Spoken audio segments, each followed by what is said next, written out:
When an inappropriate image is walking on the street, why do people sometimes turn their head? I think it's because they think their life isn't good enough, and maybe if they see that, it's almost like they have a part of that.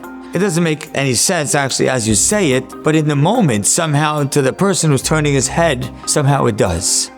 I want to tell you the attitude of an incredible person I once met. A few months ago, I had to make a whole series of speeches to the same group of people in Manchester, England. And I had a flight scheduled for a Sunday afternoon at 6:40. It was right after Shavuot, and I was coming from Jersey, and I was going to New York. And from New York, from Brooklyn, I was going to take a cab to take me to JFK to take the flight, which was a 6:40 flight. I come from Jersey to Brooklyn, to my house in Brooklyn. I open up the drawer to get my passport, and I look inside and I realize I left my passport in New Jersey. I was like, oh, I can't believe it. I had someone in New Jersey go to the house, get the passport. He sent it in an Uber to the airport. The Uber comes, pulls up to me at JFK at 6:25. I come racing through the airport. I hand it to the lady. I said, here's my passport. She says, I'm sorry. The gate already closed. The plane is leaving. You're not going on the plane. And I remember sitting there in the airport being I can't believe it, that I'm supposed to speak tomorrow morning. And I'm always a person who tries to see, what does Hashem want? And I stopped there in the middle of JFK and I said, Hashem, I got it. Stop complaining. I was complaining the whole time. I can't believe I had to speak so many hours in the same day. Stop complaining. I get on a different flight. I end up flying in the middle of the night. It was a difficult flight. I land there. I go right to making about 6 hours of speeches in the same day. And that night, I'm going to someone's house. I'm going to stay overnight. And the next day, I'm going to fly back to America. I walk into the house. I sit and they serve me dinner. And at the end of the table, there's an older woman.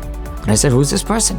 The hostess says, this is my mother. She's a Holocaust survivor. She lived through Auschwitz. I said, wow, you have to tell me her story.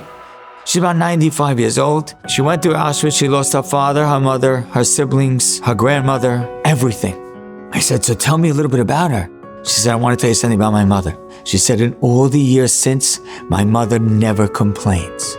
I literally sat there at the table and looked up at Hashem. I said, Hashem, I got the message. Stop talking and stop complaining. Here's a woman who went through the most horrific episode in her life, and for the next 70 years, she didn't talk about it and she didn't complain about it.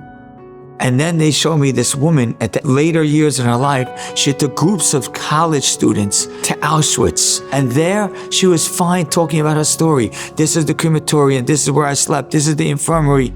Aish.com did a video about this woman's experience in the Holocaust in Auschwitz. And they asked a woman a question.